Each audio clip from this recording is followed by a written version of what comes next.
하고 계신 분들을 인사합니다. 행복할 권리를 누립시다. 행복할 권리를 누립시다. 행복할 권리, 이런 제목으로 하나님 말씀을 나누도록 하겠습니다. 여러분, 오늘 이 본문을 우리가 이렇게 부지런히 읽으면서 짧은 이렇게 성경 구절을 읽으시면서 여러분 마음 가운데 행복이 있기를 바랍니다. 여러분, 이 말씀을 우리가 반복적으로 읽으면 내가 얼마나 행복한 사람인지를 본문을 통해서 우리가 느낄 수가 있습니다. 우리가 보통 행복하면은 우리는 외적인 조건을 행복의 기준으로 삼는 경우가 참 많습니다. 예를 들어 세상에서 성공하고, 그리고 높아지고, 그리고 잘 되고, 그리고 풍요하게 살고, 내가 원하는 어떤 것들이 이루어지고, 이렇게 하면 우리는 행복하다, 이렇게 생각을 하기 쉽습니다.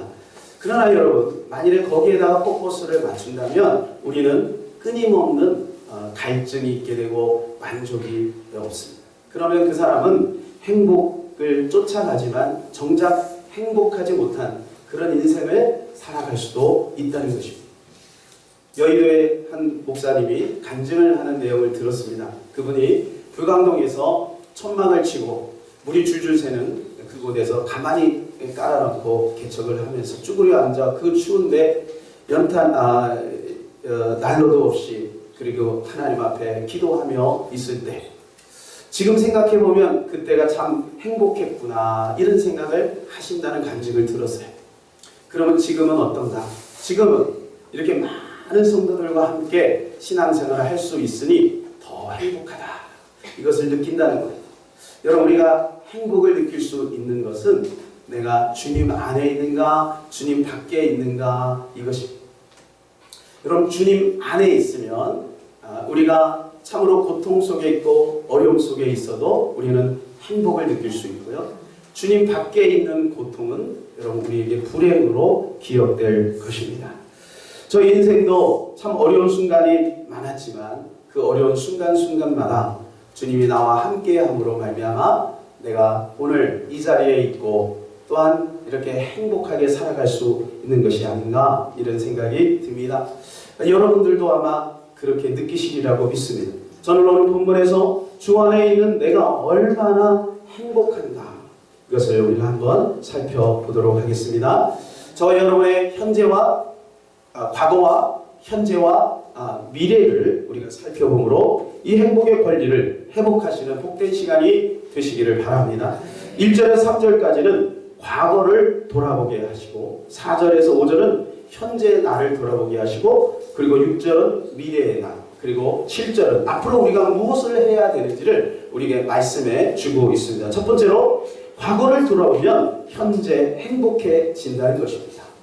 1절 우리 다 같이 한번 읽어볼까요? 그는 허물과 죄로 죽었던 너희를 살리셨도다. 여기 보면 죽었던 너희를 살리셨도다 라고 말씀해 주고 있습니다. 그러니까 우리의 과거는 어떤 과거였느냐? 우리의 과거는 죽었다, 이것입니다. 죽었었어. 완전히 죽었던 우리의 과거입니다. 저는 어릴 때 좋은 일도 많았지만 슬픈 일도 참 많았습니다. 인생이 이렇게 힘들까? 이런 생각을 종종 했습니다. 제가 일찍 철이 들어서 그런지 몰라도 어릴 때 인생에 대해서 많이 고민했어요. 왜 이렇게 인생은 고달프고, 왜 인생은 이렇게 힘들까? 이런 생각을 많이 했습니다. 그런데 예수 믿고 나서 그 이유를 알게 되었습니다. 하나님께서는 원래 우리에게 불행한 인생을 주지 않았는데 우리가 나도 모르는 사이에 이 불행한 인생을 살고 있구나. 그럼 이 불행한 인생이 어디에서 온 것인가? 그것을 성경에서 발견했다는 거예요. 원래 우리 인간은 행복하도록 만들어진 것이죠. 창세기 1장 26절에서 28절까지 말씀을 보게 되면 하나님이 우리를 하나님의 형상대로 만들어 주셨습니다. 그리고 땅을 지배하고 정복하고 다스릴 수 있는 지혜와 권세도 허락해 주셨습니다. 그런데 이것을 창세기 3장에서 깡들이 다 잊어버리고 말았습니다. 그 이후에 창세기 3장은 계속해서 인류의 역사 안에 있었고, 그리고 계속해서 우리의 조상들로부터 부모 되기까지 계속해서 그것이 밀려오는 거죠. 그래서 그들도 자기가 창세기 3장에 걸려 있는지를 전혀 모르고 고통 속에서 살아가서 이 불행을 우리 자녀들에게 계속해서 대물림하고 있었다는 거예요. 그것을 구체적으로 2절에서 이렇게 말씀해 주고 있습니다. 2절 같이 한번 읽겠습니다. 그때 너희가 그 가운데서 행하여 이 세상 풍조를 따르고 공중의 권세 잡은 자를 따랐으니 지금 불순종의 아들들 가운데 역사하는 영이라. 구체적으로 우리에게 말씀해 주고 있습니다. 어떤 영이 있다는 거예요. 이 영은 눈에 보이지 않지만 영향력을 끼쳐서 수많은 사람들에게 여러분 생각과 감정과 습관을 지배하게 만들고, 그래서 자기가 의도한 대로 많은 사람들이 종노릇하면서 살아가고 있었다. 여러분, 우리가 진짜 이 영이 눈앞에 보인다면 우리는 화살로 쏴서 죽이든지 대포로 쏴서 죽이든지, 아니면 힘 있는 사람 가서 여러분 그냥 주먹으로 아니면 발로 밟아서 죽이면 참 좋겠습니다. 그러나 이 영은 눈에 보이지 않아요. 그래서 오늘 2절 말씀에 보면은 그 영의 위치가 어디에 있느냐? 공중에 있다라고 이야기를 합니다. 여러분, 이 공중의 권세를 잡고 있기 때문에 우리 손에 닿지 않는 거예요. 그러나 이 영은 우리에게 시시때때로 우리에게 수많은 잘못된 감정과 그리고 상식과 잘못된 생각들을 우리에게 넣어서 우리에게 이렇게 고통을 당하게 한다는 거예요. 그것이 바로 뭐냐 하면 이 땅에 살아가면서 가지고 있는 세상 풍조라는 것이에요. 그때 너희가 그 가운데 행하여 이 세상 풍조를 따르고 그랬어요. 세상 풍조를 따르도록 하는 것이 있는데, 그것이 바로 뭐냐 하면 공중권세 잡은 악한 영이 있다는 거예요. 그래서 여러분, 유행이라는 것을 제가 사전에 찾아보니까 언어, 복장, 취미 따위의 생활 양식이나 행동 양식이 사회 구성원들에게 일시적으로 널리 퍼지는 것, 이게 유행입니다. 여러분, 이것이 세상 풍조입니다. 세상 이 유행은 시대마다 바뀝니다. 그죠? 옛날에는 스리톤, 그죠? 3개가, 단추가 3개가 있는 게 멋쟁이였잖아요. 근데 요즘은 2개. 또 이제 나중에는 또 3개로 바뀌는 수도 있겠지. 옛날에는 장발, 미니스커트. 그죠? 60년대, 70년대. 그게 그렇게 멋있었어요. 지금 여러분 그렇게 하고 다닌다면 여러분 사람들 참 우습게 보일 겁니다. 여러분, 이 유행이라는 것이 있단 말이에요. 그런데 이 유행은 계속해서 변천해 나가지만 앞에 있는 유행과 뒤에 있는 유행은 같이 연결이 되어서 나간다는 거예요. 여러분, 책상에 수많은 서류들이 과거에는 놓여 있었고, 서류함을 집어넣은 캐비넷이라는 것이 이런 사무실에 꽉꽉꽉꽉 차 있었습니다. 근데 지금은 어때요? 그런 것들이 점점 다 사라지고 있어요. 다 노트북 안에 다 들어갔고, 컴퓨터 안에 들어갔고, 파일로 다 저장이 되고 말았어요. 여러분, 이제는 여러분이 이렇게 옛날에 PC에 앉아서 반드시 어떤 사고를 했지만 지금은 그렇지 않죠. 쇼핑도 어떻게 걸어다니면서 결제까지 다 합니다. 앱이 발달이 되어 있는 거예요. 스마트폰이 발달이 되어 있어요. 그러다 보니까 여러분 점점 개인화가 되어지는 거예요. 점점 이 개인화가 되어지면서 우리가 그것을 통해서 세상의 풍조가 더욱더 디테일하고 또 개인적으로 깊숙하게 들어오는 그러한 현실이라는 거죠. 그렇기 때문에 이 세상 풍조에 우리가 잘못하면 휩쓸려 갈 수 있다는 것을 우리는 기억해야 되는 것입니다. 과거에는 사주팔자 운명에 묶여 있었어요. 옛날에 여러분 도시마다 마을마다 이 깃발들이 얼마나 많이 있었습니까? 근데 요즘엔 그런 것들이 없어요. 그래가지고 이제 그게 어디 갔냐 하면 백화점에 가면 쉽게 부스를 만들어 놓고 아주 깔끔하게 차려입은 여러분 아가씨들이 앉아서 여러분 이렇게 점을 봐주고 그렇게 하고, 또 인터넷점이라는 것도 있습니다. 어떤 대기업에 다니는 한 회사원이 점집을 찾아갔습니다. 무엇 때문에 그런지 몰라도 점집에 찾아갔어요. 그랬더니 그 점쟁이가 한 말이 올해는 물 조심하시오 그랬어요. 그때부터 이 사람은 물 조심하기 시작한 거예요. 물을 마실 때도 혹시 이물 먹고 체하면 어떡하나 이런 생각을 하게 되고요. 그 다음에 이 사람은 이제 해외 출장을 자주 가는데, 해외 출장은 비행기를 타야 되잖아요. 그럼 어디를 건너야 돼요? 바다를 건너야 돼요. 물 조심해야 되니까 바닷가로 가면 안 되잖아요. 그러니까 해외 출장도 다 마다하는 거예요. 그러니까 어떻게 되죠? 회사에서 승진해서 누락이 되는 거예요. 그리고 그의 여름에 사랑하는 애인이 자꾸 해석을 가자 그러는 거예요. 자초적인 이야기 할 수는 없고 그리고 그 애인하고 싸우다가 결국 그 애인하고 헤어지고 말았어요. 회사에서도 이제 승진이 안 되죠. 그리고 또 이제 애인하고도 또 헤어지죠. 뭐 이런 마음의 상처 때문에 이 사람은 결단을 내리고 이제 저수지에 빠져 죽기로 결심합니다. 그리고 저수지에 텀벙텀벙 들어가다가 지나가는 어떤 사람에 의해서 구출이 됐어요. 그래서 이제 인사불성이 돼서 병원에서 이렇게 깨어나는데, 깨어나자마자 그 엄마가 하는 말이, 야 이놈아, 올해 물 조심하라 그러는데 왜 물속에 들어갔냐 하면서 야단을 먹었대요. 여러분, 우리 인간이 얼마나 이렇게 어리석습니까? 여러분, 달 날아가는 여러분 로켓, 여러분 그것을 이렇게 무궁화호인가요? 그거 놓고 거기 앞에다가 여러분 상을 차려놓고 돼지고기 놓고 거기다가 제사를 지내요. 여러분, 이렇게 우리 인간들이 어리석습니다. 세상 풍조를 쫓아가고 있어요. 여러분, 의외로 지금도 사주팔자 운명에 묶여있는 사람들이 굉장히 많이 있어요. 그래서 어딘지 모르게 불안과 염려와 두려움 속에 묶여있는 거예요. 여러분, 또 한 가지는 뭐냐면 과학 문명입니다. 이 과학 문명이 세상 풍조 중에 하나예요. 아주 상식적으로 살아가는 거죠. 그러다 보니까 하나님의 말씀을 안 믿는 거예요. 성경에 있는 홍해가 갈라 여리고가 무너졌다, 하늘에서 만나가 내렸다, 예수님 무리를 걸었다, 그것이 안 믿겨지는 거죠. 그리고 그것을 과학적으로 입증하려고 그래요. 그런데 여러분, 그거 아십니까? 성경에 있는 모든 사실들은 과학적으로 증명이 됩니다. 그래서 창조과학회가 여러분 그것을 계속해서 증명해 가고 있는 가운데 수많은 것들을 증명했어요. 예를 들어서 노아 방주. 그 다음에 홍해가 갈라졌던 그 사건에 그때 그 전차들이 여러분 그 홍해 그 바닷속에 있다는 것들을 다 건져냈어요. 아라랏산에 여러분 그 엄청난 수천 미터 되는 그 위에 조개 껍질이 있다는 것을 발견합니다. 여러분, 이것은 어떻게 우리가 인간적으로는 이해가 되지 않지만 실제적으로 얼마든지 이것은 과학적으로 입증이 될 수 있다.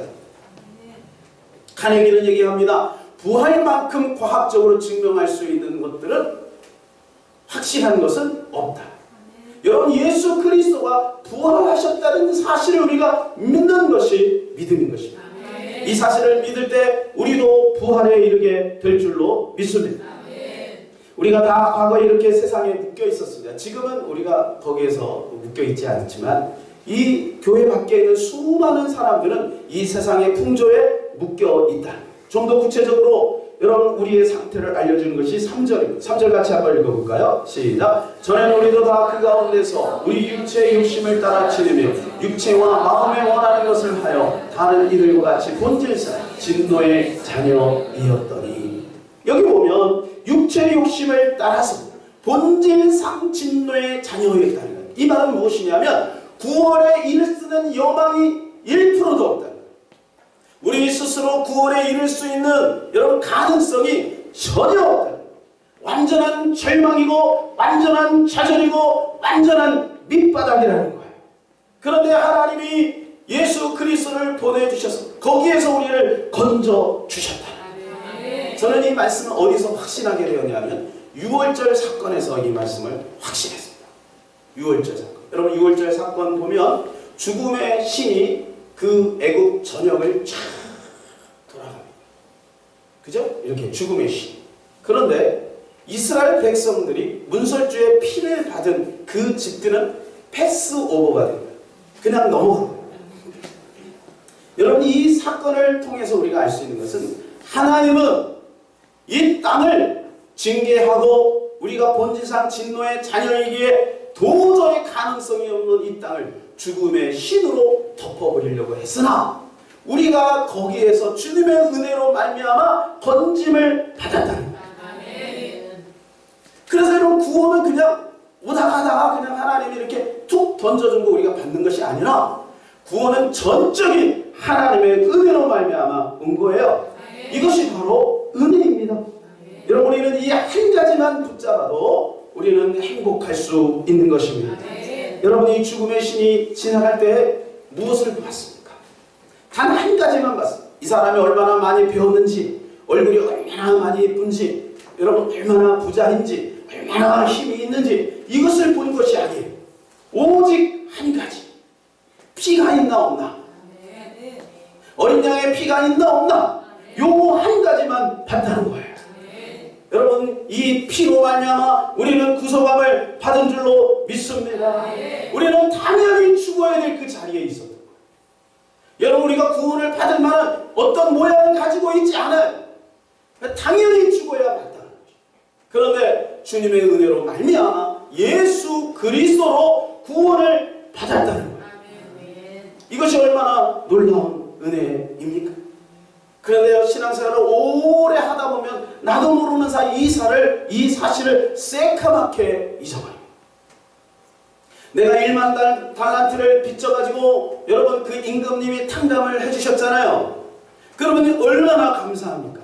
그런데 지나가다가 동간 친구를 만나요. 100데나리온, 1만 달란트하고 100데나리온이라는 것은요, 쉽게 말해서 수조하고 한 수백만 원 정도, 그 정도예요. 여러분, 이렇게 엄청난 은혜를 받았음에도 불구하고 그 은혜를 잠깐 거기서 그 궁궐에서 나와서 자기 집까지 가는 그 잠깐 사이에 그걸 새카맣게 잊어버리고 본전 생각이 나는 거예요. 본전 생각. 여러분, 우리가 신앙생활하면서 처음에 이 구원의 은혜에 대해서 얼마나 감격합니다. 하나님 감사합니다. 우리는 그렇게 눈물로 하나님 앞에 감격하고 감사를 드립니다. 그런데 조금 지나서 우리는 본전 생각이 납니다. 내가 이렇게 열심히 충성했는데, 내가 열심히 이렇게 무언가를 했는데, 나는 이렇게 열심히 신앙생활 했는데 왜 나는 이렇게 살아갑니다. 왜 나는 남들처럼 떵떵거리고 살아가지 못하는가? 왜 나는 세상 사람들과 비교해보니까 왜 이렇게 나는 부족한가? 여러분, 이렇게 본전 생각이 나는 거예요. 여러분, 많이 힘드시죠? 원하는 대로 잘 안 되시죠? 그때 여러분, 잠시 가던 길을 멈추고 뒤를 돌아보시기 바랍니다. 내 발걸음 속에 우리 예수님의 은혜가 얼마나 많이 묻어 있는지를 여러분 다시 한번 발견하시기를 바랍니다. 우리가 절대로 그 주님의 사랑을 잊어버리면 우리는 행복할 수가 없어요.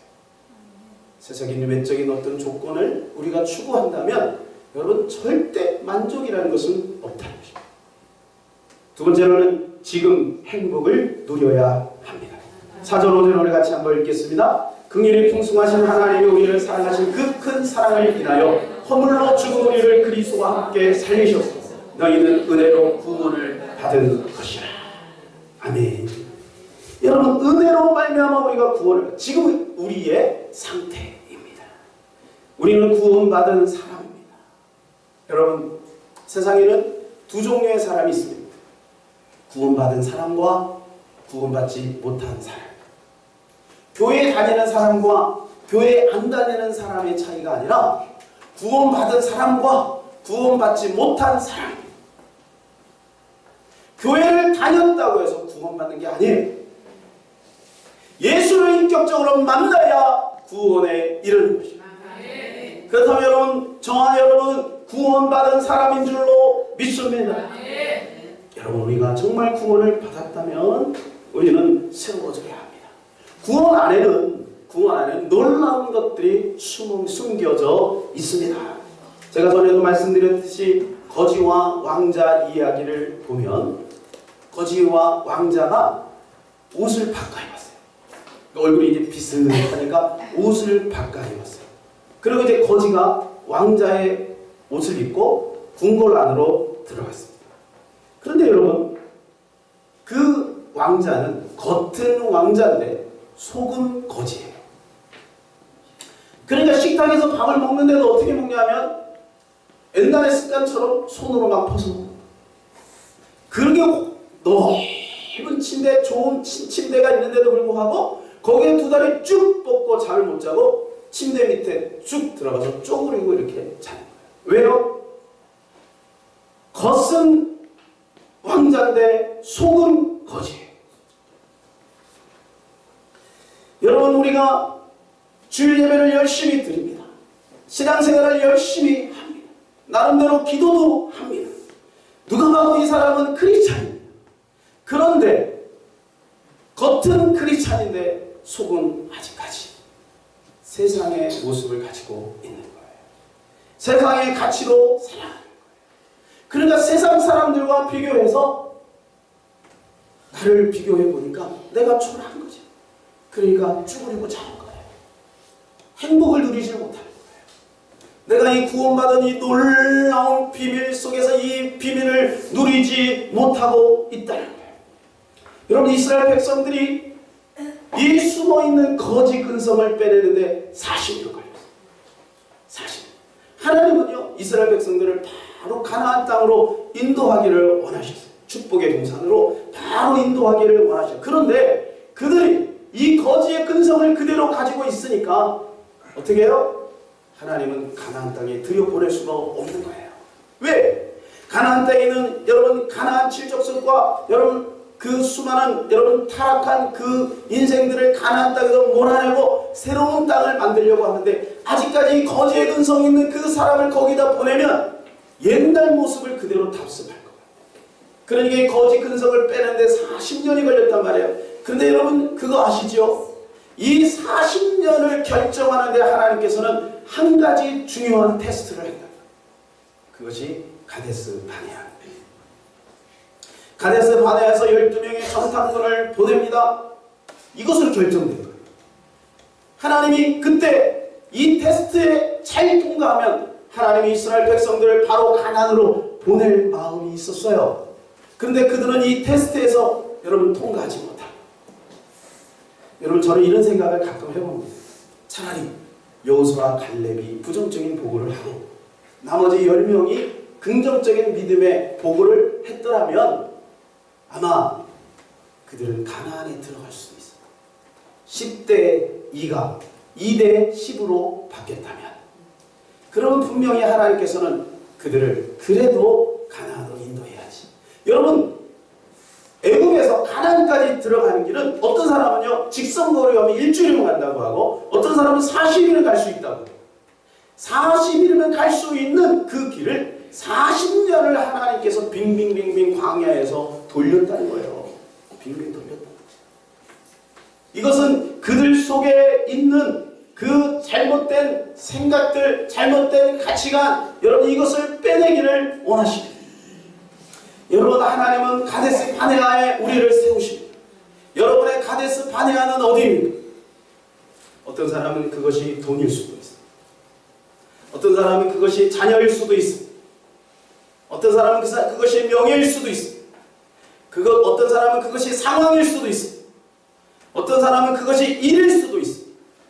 여러분 이 가데스 바네아에서 우리는 통과해야 될 줄로 믿습니다. 그래서 우리는 쉽게 가나안에 들어갈 수 있는 거예요. 근데 여러분 우리가 혹시 가데스 바네아에서 실패했을지라도 너무 걱정하지 마세요. 하나님 또 기회를 주세요. 근데 이스라엘 백성들은 어때요?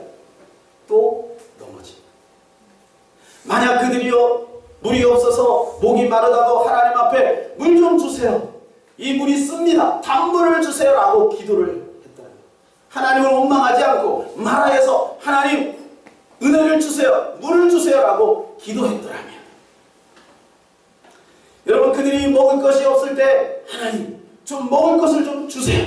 원망하지 않고 기도했더라면 원망하고 투정하고 만나와 메추라를 받고 여러분 물을 받고 그런 것보다도 하나님 앞에 믿음을 가지고 기도하는 것을 주님은 원하신다. 요즘 사람들은 잘 안 바뀝니다. 제가 안 바뀌는 이유, 사람이 잘 변하지 않는 이유가 뭘까? 고민을 하면 한 가지 깨달은 것이 있어요. 그건 뭐냐면 안 바꾸는 게 아니라 못 바뀌어요. 못 바뀌어요. 왜냐하면 거기에 너무 젖어있기 때문에 자기를 못 바꾸는 거예요. 그래서 기도밖에 없다. 여러분 이 성경을 이렇게 쭉 보면 인생들이 살아가는 그 모습들이 여러분 이스라엘 백성들이 가나안 땅에 또 들어가서 어때요? 또 바알과 아세라를 또 섬기고 또 넘어져요. 여러분 이런 모습들이 우리 인간 가운데 우리의 삶 속에서 여러분 재현될 수 있어요. 그렇기 때문에 여러분 우리가 예수 그리스도를 붙잡아야 하는 것입니다. 그래서 우리는 날마다 주 바라기가 되어야 돼요. 여러분 해바라기는 해를 보고 방긋방긋 웃지 않습니까? 해를 보고. 그죠? 근데 여러분 밤에 해바라기 보셨습니까? 왠지 쭈꾸리하지 않습니까? 해가 있어야 돼요. 해. 여러분 우리는 주 바라기 예수 그리스도를 바라봐야 우리에게 생기가 있게 되는 거예요. 하나님을 믿는 사람들이 예수 그리스도를 놓치면 우리는 생기를 잃어버리게 되는 것입니다. 그럼 주님은 너무 좋으신 분입니다. 여러분 주님은 우리의 십자가를 지심으로 십자가의 고통만큼 우리를 사랑하십니다. 주님은 못하실 것이 없는 분입니다. 주님 우리의 죄도 다 사해 주셨습니다. 그리고 우리를 영생복락 천국에 이르게 하기 위해서 부활까지 하신 것입니다. 그러므로 여러분 그분이 우리 안에 성령으로 와 계십니다. 여러분 이것을 믿으십니까? 조금만 우리가 그분을 바라본다면 우리는 날마다 해바라기가 햇빛을 보면서 방긋방긋 웃는 것처럼 생기 있고 활력 있고 기쁨이 넘치는 삶을 살아갈 수 있을 줄로 믿습니다. 뿐만 아니라 우리는 조금만 기도한다면 하나님 우리의 기도를 들어주시는 거예요. 여러분 만약에요 어떤 사람이 나의 지루한 이야기를 계속해서 들어주는 사람이 있다면 얼마나 여러분 우리는 그 사람을 좋아하겠습니까? 우리는 그냥 들어줄 수가 없는 거예요. 딱 들어보면 결론이 나는 거죠. 금방 5분 만에 결론.